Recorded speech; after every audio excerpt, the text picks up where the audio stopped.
कभी कभार जब हम किसी केस को इन्वेस्टिगेट कर रहे होते हैं, हमें खुद को ही नहीं पता होता कि ये केस आगे चलकर कितना मुश्किल होने वाला है। लेकिन जैसे जैसे केस की इन्वेस्टिगेशन आगे बढ़ती है, तैसे तैसे खुलासा होता है कि इस एक केस के तार अलग अलग केसेस से जुड़े हुए हैं। या यूं कहिए कि यह एक केस किसी बहुत बड़े केस का खुलासा करने वाला है। कुछ ऐसा ही है आज का केस। क्या हो गया लल्ला? चुप हो जा, बस हो गया। अब तुझे आगे बहुत अच्छी जिंदगी मिलेगी लल्ला। मानती हूँ लल्ला, इसमें तेरी कोई गलती नहीं है, सब तेरे मम्मी पापा की गलती है। अब मैं अपने लल्ला को लल्ला से मुन्नी बनाऊंगी, कितना प्यारा लगेगा। और मेरे लल्ला, तुझे बहुत लंबा सफर तय करना है।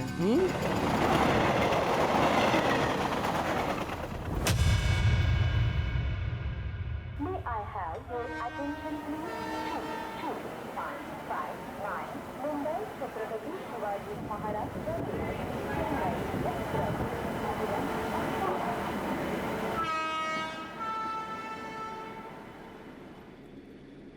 हाय। हेलो। बहुत टाइम बाद। मैं तो रेगुलर ट्रैवल कर रहा हूँ पूरे टू कल्याण। आप भी काफ़ी टाइम से नहीं दिखाई दी है, कहाँ हैं आप? वो एक्चुअली इसकी तबीयत खराब है ना, इसीलिए। ये 9 महीने का हो गया। हाँ। इसको देखता हूँ तो मुझे मेरा आरव याद आता है, बहुत क्यूट है ये। आपका बेटा भी तो 7 महीने का हो गया होगा ना? अरे बहुत उधम करता है वो, मतलब पूछो मत। आप मुंबई में रहती है कहीं ना? हाँ। अच्छा हाँ, आपने बताया था, मैं भी काम कर सकता हूँ। आज आप इस टाइम पर? हाँ, थोड़ा ऑफिस से जल्दी फ्री हो गया था तो कल्याण वापस जा रहा हूँ।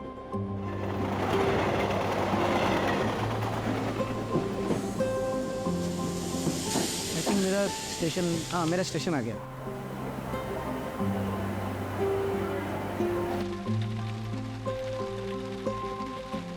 आगे पापा, आगे पापा।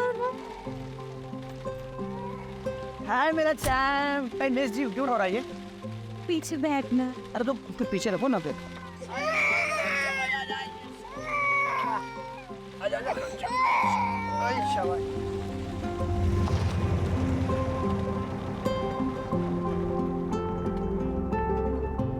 अच्छा रीमा, मुझे कल भी ऑफिस जाना पड़ेगा यार, क्लाइंट के साथ मीटिंग है, अवॉइड नहीं कर सकता।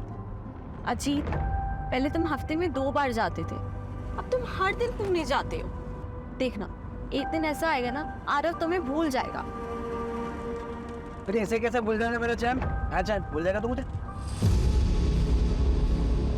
यार रीमा, तुमको पता है काम थोड़ा बढ़ गया है, 1-2 महीने की बात है, नया नया कॉन्ट्रैक्ट मिला है, 1-2 महीने में सेटल हो जाएगा यार, डोंट वरी। और कल इसका वैक्सीनेशन है, क्या मैं अकेले जाऊँ?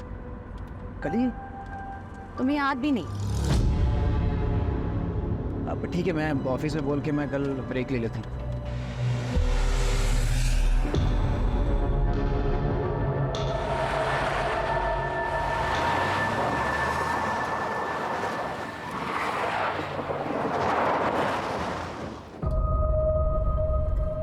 हाँ, क्यों रोका? छोटा सा काम है, आता हूँ। कहाँ जा रहे हो? आ रहा हूँ।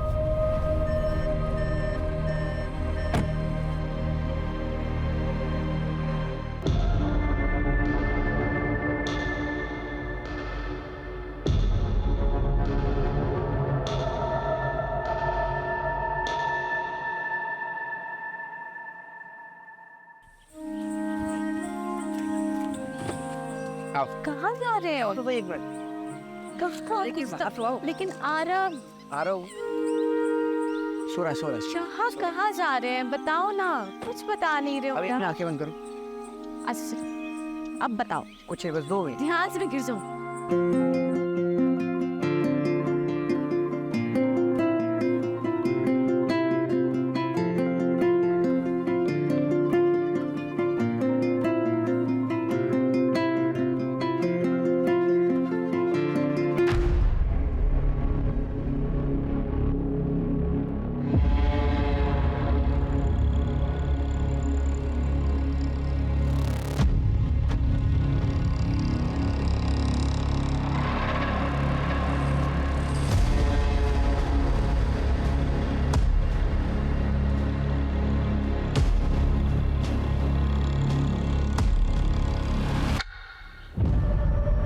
अच्छा सुनो ना, आसपास कोई वॉशरूम है क्या? वॉशरूम जाना था। वॉशरूम इसके पीछे है शायद। अच्छा मैं हूँ। मैं आता हूँ। नहीं नहीं नहीं, तुम आरव के साथ बैठो, मैं आती हूँ। श्योर, हाँ। संभाल के जाओ।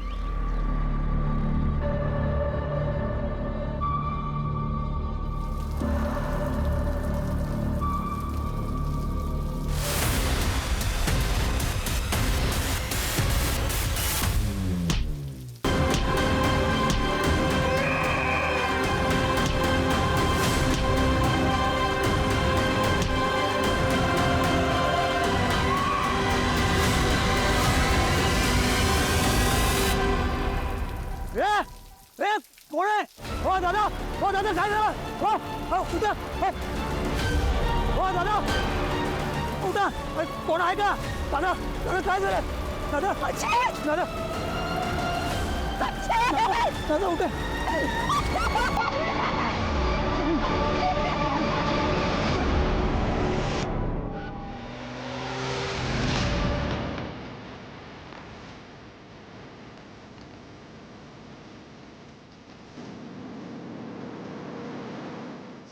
साहेब अहो त्याला मारलं, रोडने मारलं, तिकडे बाहेर येते तो.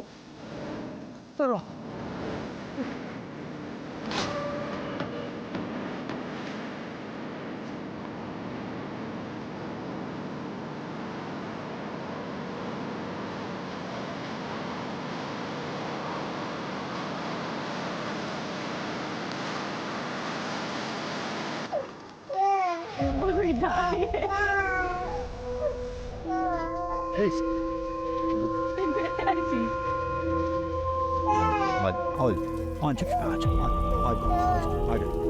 अर्पिता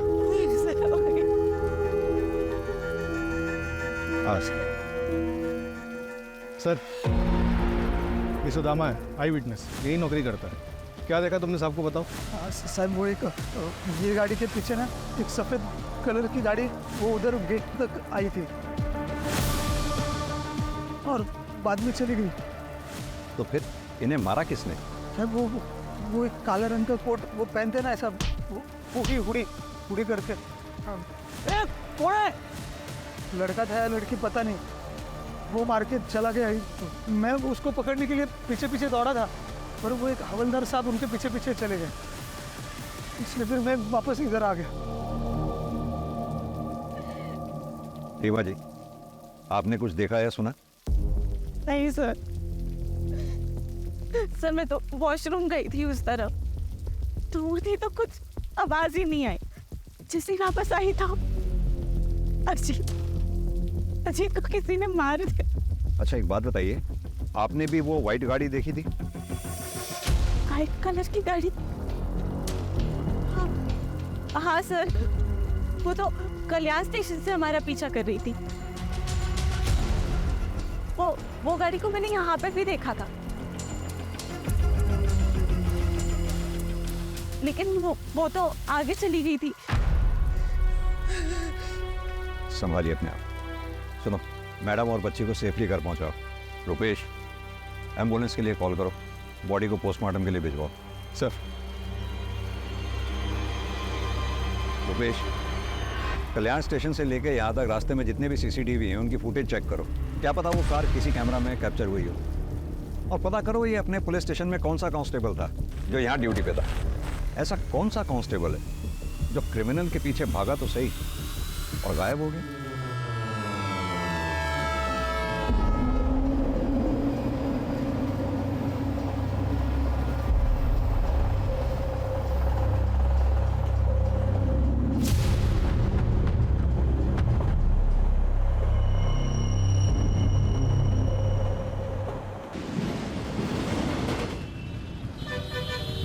सर, पोस्टमार्टम रिपोर्ट के मुताबिक अजीत की मौत सर पे किसी भारी चीज़ के वार की वजह से हुई, और जैसे कि आई विटनेस सुदामा ने बताया, मारने वाले के हाथ में लोहे की रॉड थी। और सीसीटीवी में कुछ पता चला? सर, वो कार तो देखी है लेकिन उसके नंबर प्लेट पे एक ब्लैक कलर का स्टिकर लगा हुआ था, इसलिए नंबर नहीं दिखा। और ये अजीत काम क्या करता है? सर, उसका एसी का शोरूम है, इंडस्ट्रीज़ में एसी की सप्लाई करता है। उसके ज़्यादातर क्लाइंट्स पुणे में, इसलिए पुणे कई बार अप एंड डाउन करना पड़ता था। पुणे में उसका ऑफिस विमान नगर में। ऑफिस में कोई दुश्मनी वाला एंगल? नहीं सर, ऐसा कोई एंगल सामने नहीं आया। उस कांस्टेबल के बारे में पता चला जो क्राइम लोकेशन पे देखा गया था, जो क्रिमिनल के पीछे भागा था? पता कर रहे हैं सर। ये जो कोई भी है जरूर अजीत के मर्डर के इरादे से ही आया होगा, क्योंकि अजीत के पास से कुछ चोरी नहीं हुआ। डेफिनेटली ये पर्सनल एंगल ही है।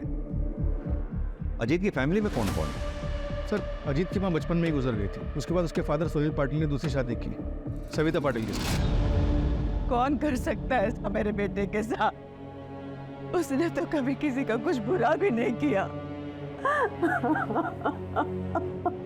नाटक बंद कीजिए आप अपना। ये सब आपका किया जा रहा है। मैंने तो मेरे पति अजीत को मरवा डाला और अब माँ बनने का नाटक करनी है।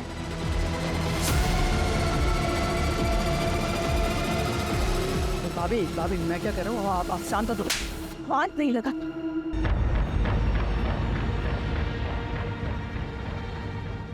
बहू सदमे में है, इसलिए ये सब बातें बोल रही है। अजित भले ही मेरा सगा नहीं था, लेकिन वो मुझे अपने सगे से बढ़कर था।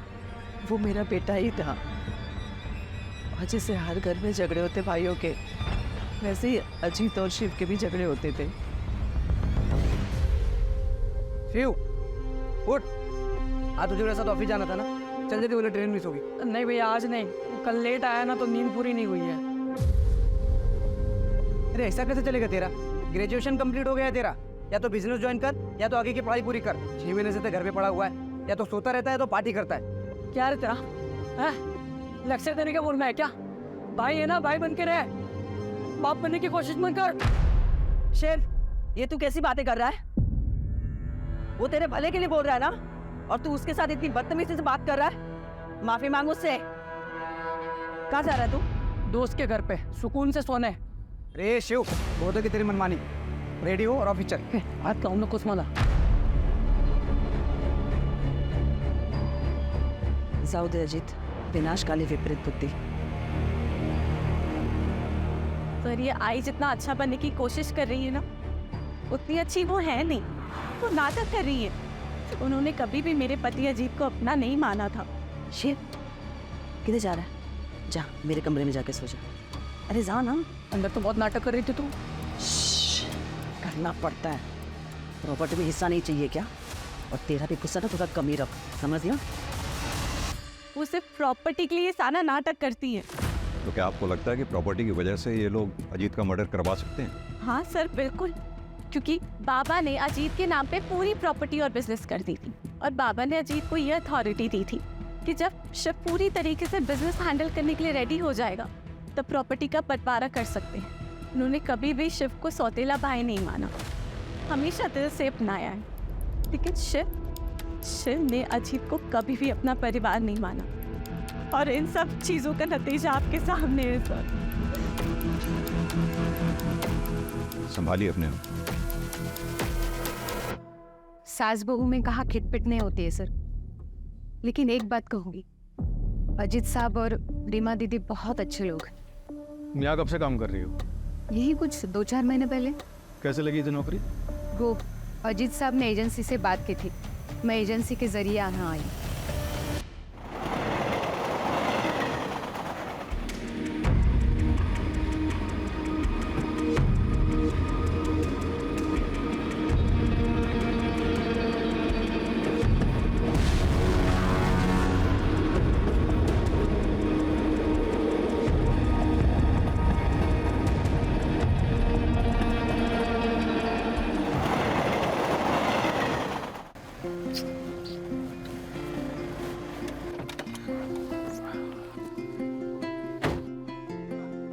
वंदना, मैं क्या बोल रहा था, चलो ना 2-3 दिन के लिए कहीं घूम के आते हैं, तुम मैं और करण।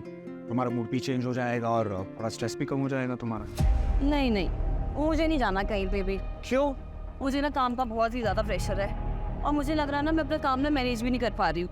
अरे don't worry, don't take stress, सब ठीक हो जाएगा। ओके वंदना, इसे भूख लगी होगी, इसे फीड करा दो प्लीज। अरे नहीं नहीं, मेरी ना आधे घंटे में प्रेजेंटेशन है और मुझे प्रिपरेशन भी करनी है। तुम ना इसे फार्मूला पिला दो। व्हाट? 1 minute, hello. तुम्हें इसके साथ बिल्कुल भी अटैचमेंट नहीं है? ये अरे सुनो,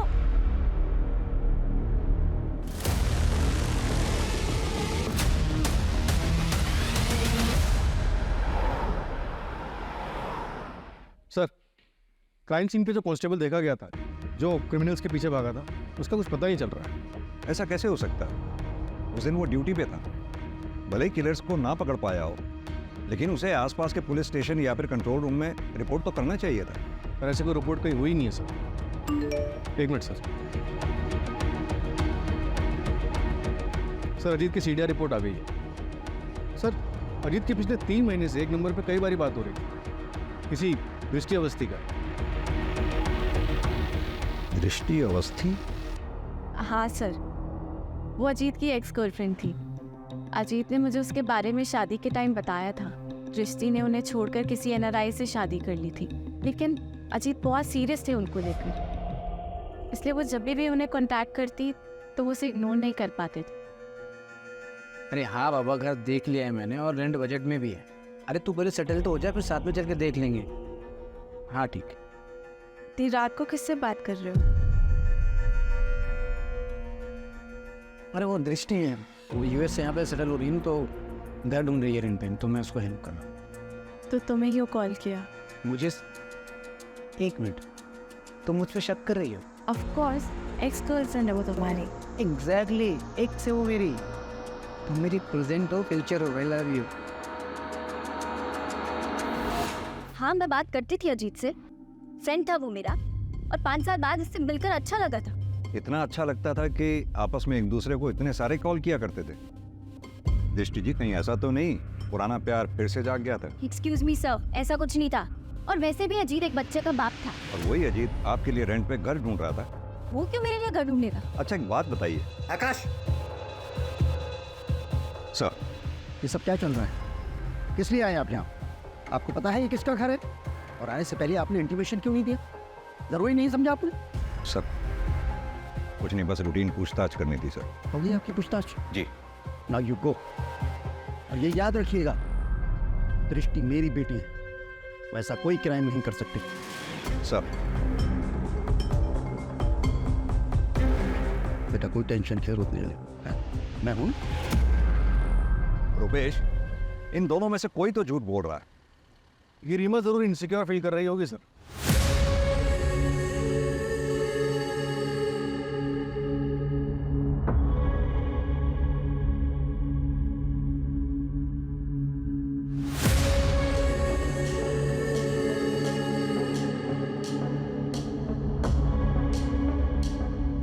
और उसे लग रहा हो कि अजीत उसे चीट कर रहा है। या फिर ये भी हो सकता है कि जलन दृष्टि की तरफ से थी। दृष्टि जिसे प्यार समझ रही थी, दरअसल वो अजीत की तरफ से दोस्ती थी। और ये बात जब दृष्टि को पता चली होगी तो उसने अपना इरादा बदल दिया होगा और शायद अजीत। सर, आपके कहने का मतलब है कि दृष्टि ने अजीत को, या फिर टारगेट रीमा थी, क्योंकि रीमा वॉशरूम चली गई, अजीत बेचारा वहां रह गया और इसलिए मारा गया। एक काम और करो, ये अजीत की सौतेली माँ सविता, शिव और दृष्टि, इन सब के मोबाइल की लोकेशन चेक करो। पता करो घटना वाले दिन क्या ये क्राइम लोकेशन के आसपास थे। ये दृष्टि डीसीपी सर की बेटी है। अगर ये दृष्टि इस केस में इन्वॉल्व है तो उसने अपने सारे ट्रैक्स बखूबी क्लियर किए होंगे और इस काम में उसने जरूर किसी की मदद ली होगी। क्राइम लोकेशन से गायब हुआ कांस्टेबल,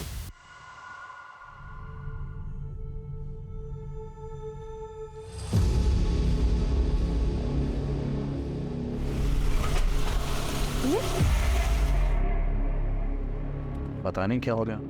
मैं चेक करता हूँ, तुम बैठे रहना।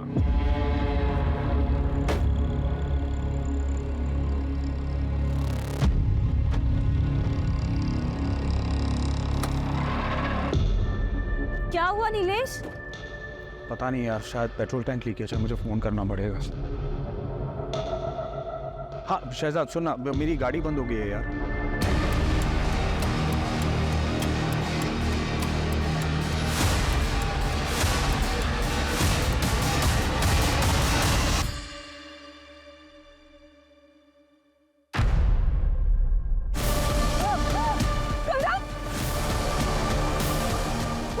क्या हुआ? करण नहीं है गाड़ी में।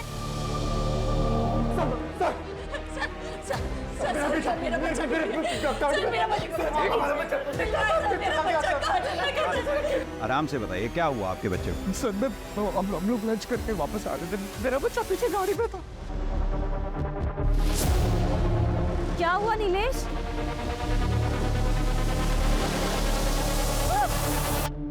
कुछ देखा आपने? सर मैंने कुछ नहीं देखा। हाँ हाँ सर, सर वहाँ पे ना एक बाइक वाला था, कोई पुलिस वाला उसे चला रहा था और उसके पीछे जाके ना पता नहीं सर वो औरत थी या मर्द, एक ब्लैक हुडी में सर वो जाके बैठ गई सर। सर मेरे बच्चे को बचा लीजिए। आपने कहा कोई पुलिस वाला बाइक चला रहा था? हाँ सर हाँ। उसकी यूनिफॉर्म कैसी थी? कुछ नोटिस किया आपने? कुछ भी? स्टार्स नोटिस किए हो, शूज नोटिस किए हो, बेल्ट नोटिस किए हो, किस कलर की थी, कुछ भी? आपकी तरह तो वर्दी नहीं थी उसकी। देख के बताओ। नहीं। हाँ सर इसकी जैसे थी, सर ऐसी वर्दी थी सर, तो इसकी जैसे सर वर्दी थी। मैं उसको पकड़ने के लिए पीछे पीछे दौड़ा था, पर वो एक हवलदार साहब उनके पीछे पीछे चले गए। कामले, बच्चे की डिटेल्स ले लो। आप इनको डिटेल्स दे दीजिए। आप फिक्र ना करें, बच्चे को ढूंढने की पूरी कोशिश करेंगे।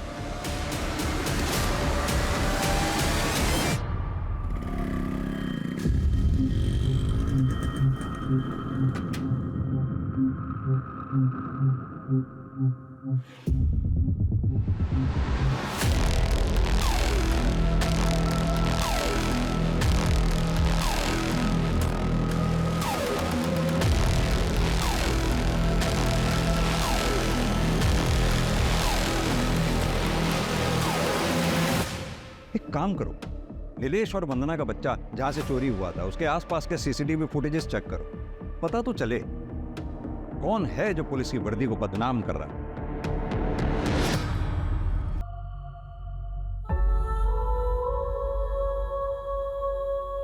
करण मेरा भी बच्चा है, मैं माँ हूँ इसकी।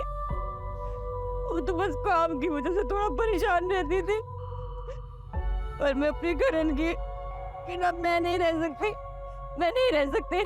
नीलेश मुझे मेरा करण लाके दो, नीलेश मुझे मेरा करण लाके दो, प्लीज लाके दो, प्लीज मुझे मेरा लाके दे दो। पूरे शहर में नाकाबंदी करवा दो। या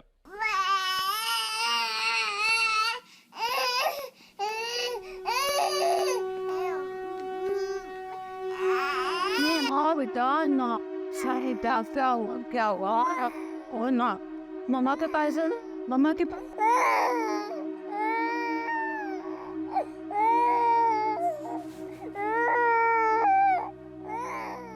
दीदी दीदी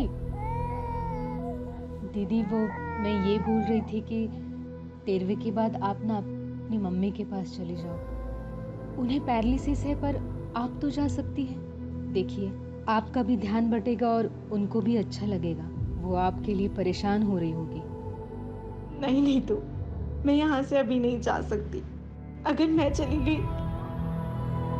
तो शिव और आई मेरे आरव का मुझसे हक छीन लेंगे।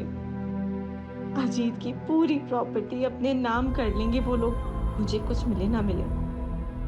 मैं अपने आरव के साथ ऐसे नाइंसाफी नहीं होने दूंगी।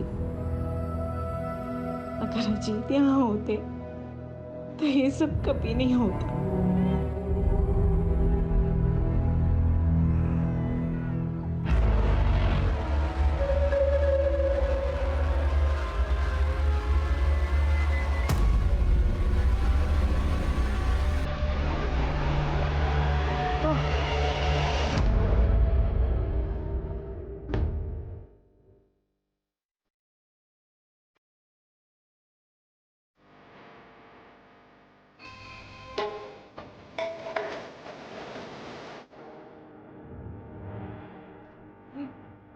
सर तो क्या कर रहा है? तो यहाँ क्यों आई है? जो टांग अड़ाने में बहुत मजा आता है ना। तुझे पता है ना टांग अड़ाने वालों के साथ क्या होता है? सर नहीं पता? नहीं पता?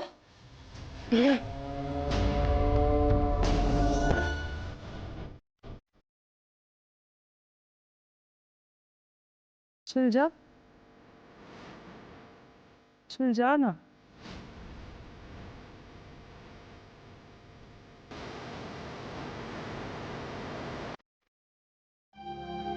चला मैं तुझे मंदिर छोड़ता हूँ। अरे रहने रे, अरे काय झालं? काय नाही. अरे इधर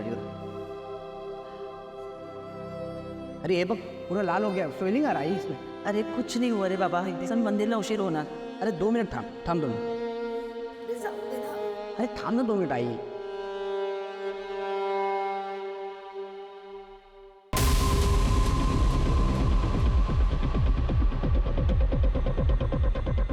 ये आगे वाला प्ले कर लो.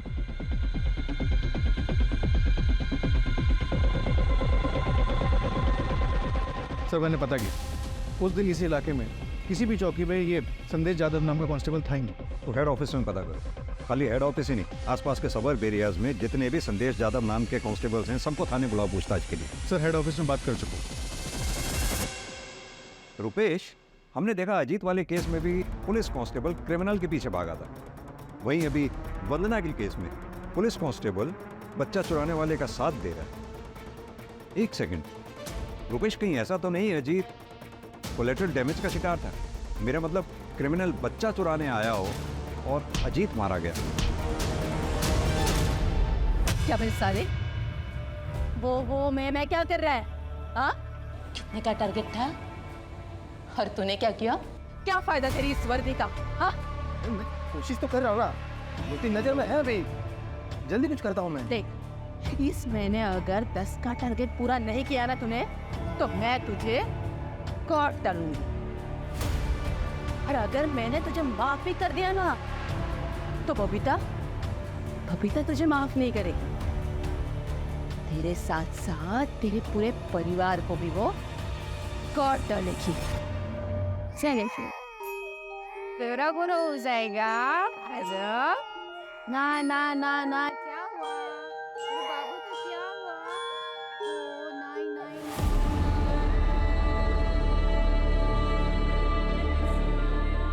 देखो डॉगी दिखा आ रहा हूँ. डॉगी दिखा देखो. अजीब लोगो अरे मैं सुला देती हूँ. हाँ, अरे तुम सो जाओ, मैं जगाऊं. डोंट वरी, तुम सो जाओ. अरे पक्का? बोलो मम्मी आओ, मामा सो जाओ. मामा go and sleep. Good night. Good night.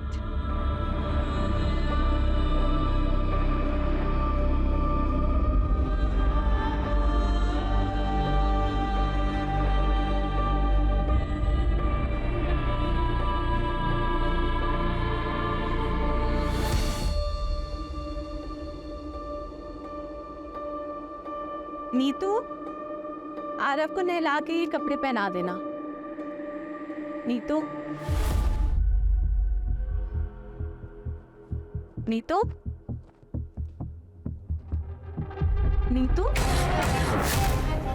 अभी नहीं है. आरव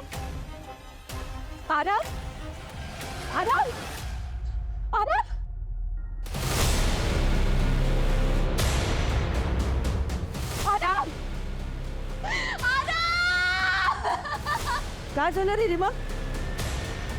काय झालं रे? हाँ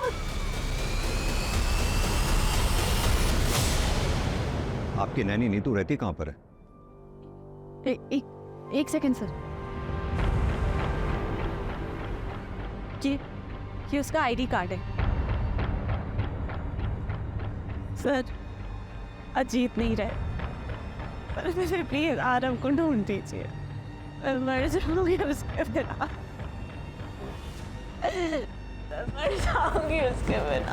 आप चिंता ना करें रुपेश. घर के बाहर आसपास कोई भी सीसीटीवी है तो उसमें देखो जरा, बच्चे को लेके कहाँ गई है. सर हाँ सर, कोर्ट में पेशी है सर कल. जी सर, एक बात पता चली है, नीलेश और वंदना के यहाँ एक मालिश वाली हायर हुई थी. 2 महीने से वहाँ काम करी. एजेंसी से उसकी डिटेल्स निकलवाई. हाँ तो सर ये देखिए कौन है.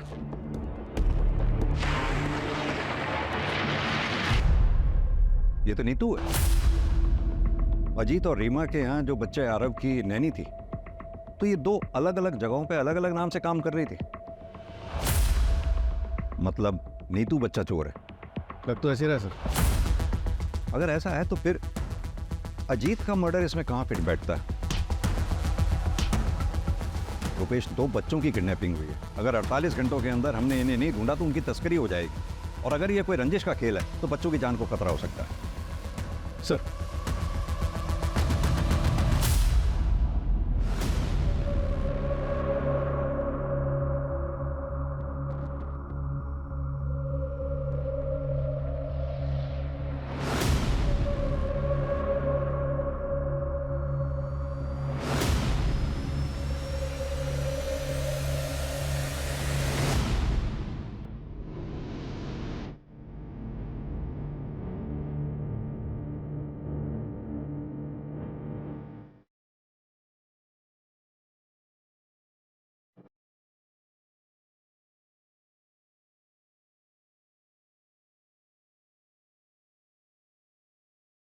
वंदना, क्या कर रहे हो तुम?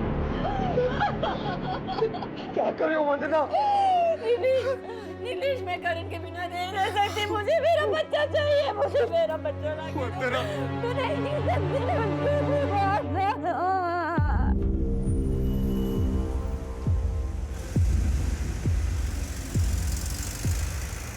हाँ, मैं आ गई हूँ। तुम कहाँ हो? मैं प्लेटफॉर्म 1 पे हूँ, जल्दी आ जाओ।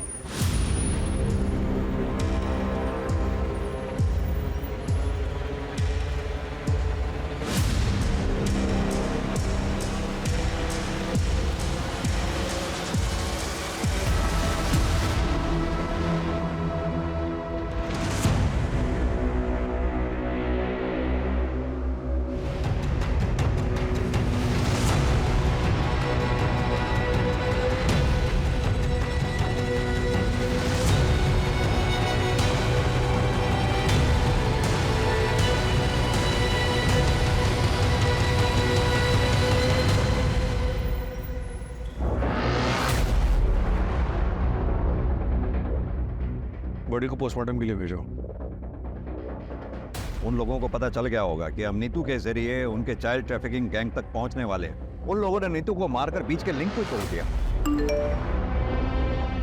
सर, हेड ऑफिस से संदेश यादव का डेटा है। दोनों क्राइम के वक्त सारे संदेश ऑन ड्यूटी थे, अलावा एक के। बुलाओ उसको थाने, और जितने भी गैंग उस वक्त चाइल्ड ट्रैफिकिंग में एक्टिव थे उन सबको खंगालो।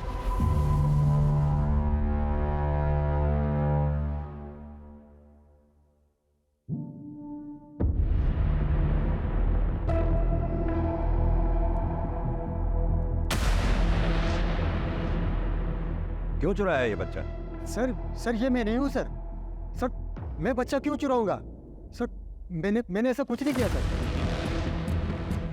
नेम प्लेट दिखाई दे रही है, नाम पढ़ो ध्यान से। संदेश यादव। करेक्ट। सर, ये कोई दूसरा संदेश यादव भी हो सकता है, या फिर किसी ने मेरे नाम की झूठी नेम प्लेट बना के ये कांड किया हो। जिस दिन ये बच्चा गायब हुआ, डिपार्टमेंट में जितने भी संदेश यादव नाम के हेड कांस्टेबल हैं, सब ऑन ड्यूटी थे सिवाय तुम्हारे। और यही नहीं, अभी 1 हफ्ता पहले अजीत पाटिल नाम के आदमी का मर्डर हुआ। वहां भी आई विटनेस का यह कहना है कि उसने तुम्हें वहां देखा था। सर, वो आदमी झूठ बोल रहे हैं सर। सर, मैं ऐसा क्यों करूंगा? और मैं पिछले 15 दिनों से मेडिटेशन सेंटर में था सर। हमें तुम्हारी लीव एप्लीकेशन और मेडिटेशन सेंटर के डॉक्यूमेंट्स चाहिए होंगे, और अपनी ये वर्दी यहाँ जमा करवा दो मेरे पास। मैं तुम्हारे सीनियर से बात कर लूँगा। सर,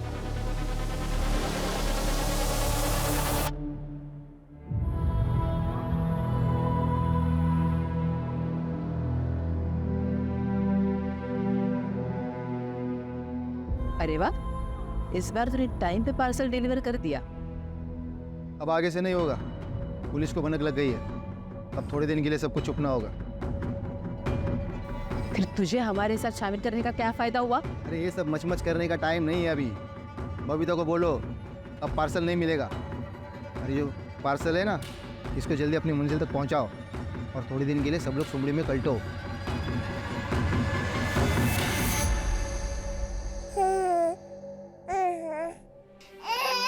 क्या है? क्यों रो रहे हो? चुप हो जाओ, चुप हो जाओ।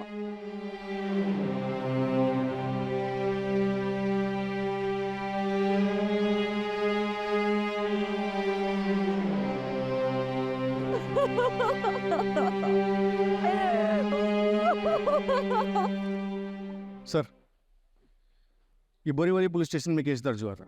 15 दिन पहले 8 महीने का बच्चा किडनैप किया गया था, और ये कांजूर मार्ग मेन मार्केट से 2.5 महीने पहले 6 महीने का बच्चा किडनैप किया गया। ये नाला सोपारा से 1 महीने पहले 6 महीने का बच्चा किडनैप किया गया था। सर, इस तरह से पिछले 3 महीनों में 20 बच्चों को किडनैप किया गया। इन सारे केसेस में कोई भी रैंसम की कॉल नहीं आई और इन सारे केसेस में फैमिली ने हाल ही में नैनी को हायर किया। एजेंसी से? हाँ सर, लेकिन अलग अलग एजेंसी से, और सबके बैकग्राउंड भी चेक किया लेकिन कुछ मिला नहीं। हो सकता है कि ये लोग फर्स्ट टाइम ऑफेंडर्स थे, या फिर ये भी हो सकता है कि आज तक अभी पकड़े नहीं गए कि कोई क्रिमिनल रिकॉर्ड बने। इन सब में हमारे पास सिर्फ एक ही नाम था, नीतू, जिसे मारकर उन्होंने वो लिंक भी तोड़ दिया। जिसकी लास्ट लोकेशन कल्याण स्टेशन थी। कल्याण स्टेशन? यही सोच रहा था मैं रुपेश कि बच्चे जब भी किडनैप होते थे या ऐसे किस्से होते थे तो शहर में हर जगह नाकाबंदी लगा दी जाती थी, सभी police station checking point create कर देते थे। फिर ये लोग बच्चों को लेके इतनी चालाकी से इतनी क्लीनली कैसे निकल जाते थे? क्या मोड ऑफ ट्रांसपोर्ट रहता था इन लोगों? जाहिर सी बात है, फ्लाइट तो पॉसिबल है नहीं, उसमें चेकिंग होती है। बाई रोड ये लोग जा नहीं सकते क्योंकि शहर में हर जगह चेकिंग पॉइंट से नाकाबंदी लगा रखी थी। अब बची ट्रेन। ट्रेन में इतनी चेकिंग नहीं होती, उसमें आसानी से बच्चों को यहाँ से वहाँ ले जाया जा सकता है। और अब तुम बता रहे हो कि नीतू के फोन की लास्ट लोकेशन भी कल्याण स्टेशन थी, मतलब कल्याण स्टेशन से बच्चे ट्रांसफर हो रहे हैं। हमें पता चला है कल्याण जंक्शन से बच्चों की तस्करी हो रही है। सर, आपको जो मदद चाहिए बताइए, अगर ऐसा हो रहा है तो हम सबके लिए जिम्मेदारी है। हमें पूरे स्टेशन के सारे प्लेटफॉर्म्स के CCTV फुटेजेस चाहिए होंगे। और हाँ, हो सकता है औरतें बच्चों के साथ हो। कोई भी औरत अगर आपको बैग के साथ या बच्चे के साथ दिखती है, फौरन ट्रैक करो। सर, मैं अरेंज करवाता हूँ। Thank you.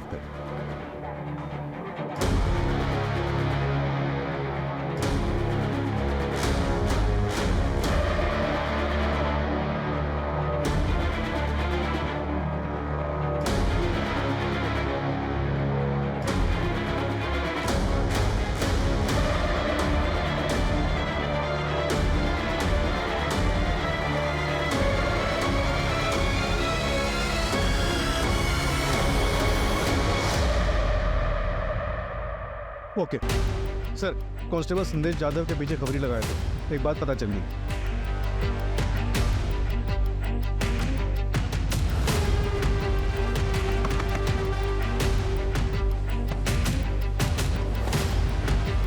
सर, आप यहाँ पे? हाँ, हम यहाँ पे। Sir please.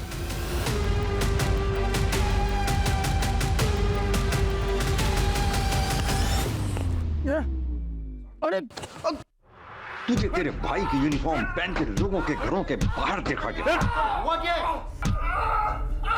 तू ही था ना अजीत के मर्डर के टाइम वहां?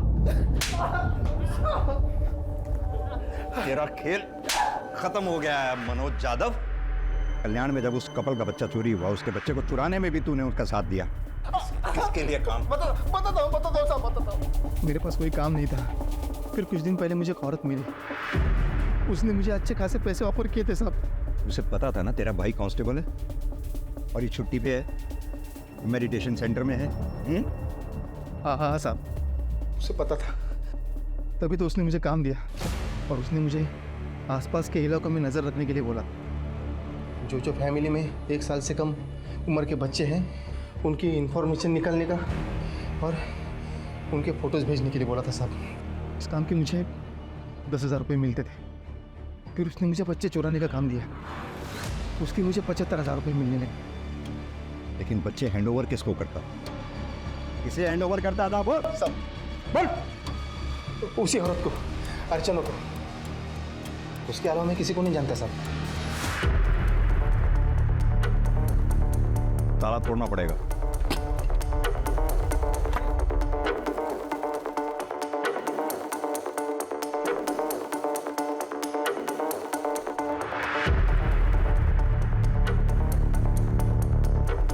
रुपेश, पूरा घर छान मारो।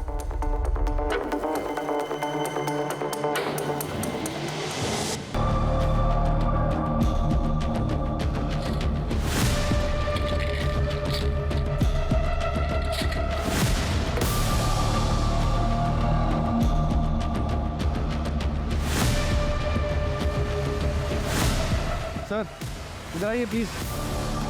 हाँ रुपेश, ये देखिए।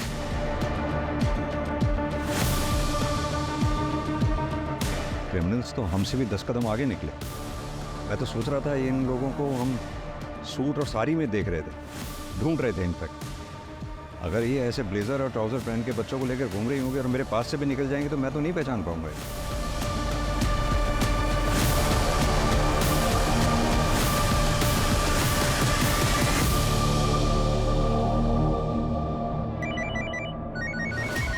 सर, जिस औरत का हुलिया बताया था आपने हमें, सीसीटीवी में वैसी औरत दिखी है। वो औरत अभी अभी हैदराबाद वाली ट्रेन में बैठी है, बोगी नंबर S8 में। ट्रेन 2 घंटे पहले निकल चुकी है। पूना रेलवे स्टेशन पे जीआरपी को इन्फॉर्म कर दो, हमारी पुलिस टीम वहाँ पहुँच रही है। Okay sir.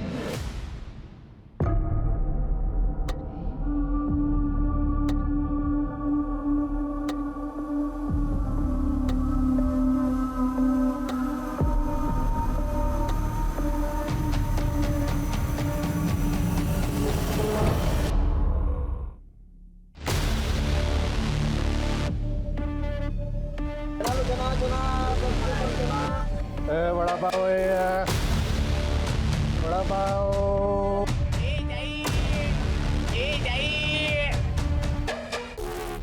Ticket please.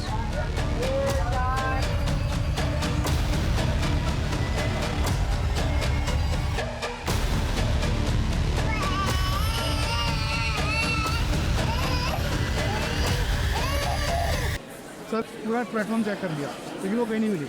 लगता है पुलिस स्टेशन के बाहर निकल गई। 1 मिनट, टॉयलेट।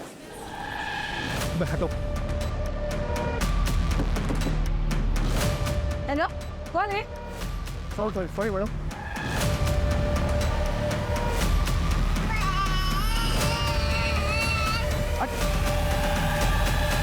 हटो।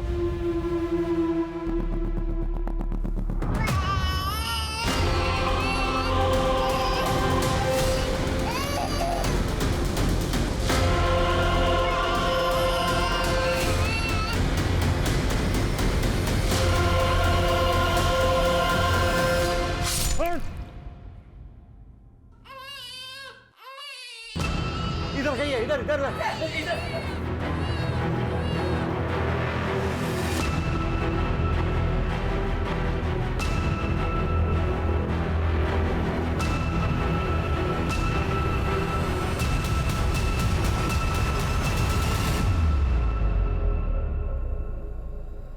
हमें ये तो पता चल गया तुम लोग बच्चे कैसे चुराते थे, ट्रैफिकिंग कैसे करते थे। ये बताओ कि अजीत को क्यों मारा? अजीत ट्रेन में मिला था। वो बहुत फ्रेंडली था और उसने बताया कि उसका बच्चा 7 महीने का है। तो मुझे लगा कि टारगेट सामने से खुद ही चल के आ रहा है, लेकिन हमें टारगेट्स ज़्यादा देता था। इसीलिए मैंने नीतू को अजीत के यहाँ काम पे लगवाया। लेकिन हम अजीत का बच्चा किडनैप करते और उसे मुंबई के बाहर सप्लाई करते। अजीत को मुझ पे शक हो गया था। ये आपका बच्चा नहीं है क्या? नहीं, ये मेरा ही है। लास्ट टाइम तो कोई और बच्चा था। अच्छा, वो मतलब वो मेरी बहन के पास है मेरा बच्चा, और उसका बेटा मेरे पास है। Excuse me. वो मेरी फ़ोटो खींच रहा था तो मुझे यकीन हो गया कि इसको शक है और ये पुलिस के पास जा सकता है। तो मैंने जादव को फ़ोन किया और बोला कि इसका पीछा करो और मौका देख के मार डालो। जादव और उसके बंदे ने वैसा ही किया। बच्चा हमने कुछ दिन बाद चुराने की सोची ताकि पुलिस मर्डर के इन्वेस्टिगेशन में ही फंसी रहे। मतलब नीतू को सिर्फ इसलिए मार दिया तुम लोगों ने क्योंकि हम नीतू तक पहुंचने वाले थे? और वो तुम्हारी साथी कहाँ है? बच्चे कहाँ हैं? रीमा का बच्चा हैदराबाद में और वंदना का नागपुर में।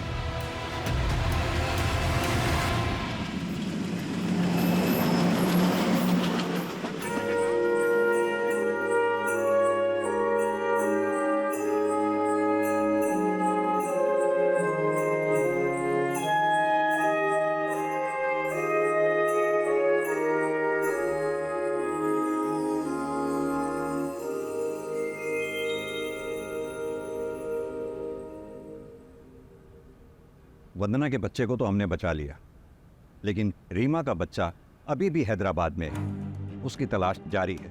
हमें ऐसे ही और 45 बच्चों की तस्करी की इंफॉर्मेशन मिली। हमने उनका भी रेस्क्यू प्रोसेस शुरू कर दिया है। चाइल्ड ट्रैफिकिंग एक अमानवीय अपराध है। जितने गुनहगार वो लोग हैं जो बच्चों को बेचते हैं, उतने ही गुनहगार वो लोग हैं जो बच्चों को खरीदते हैं।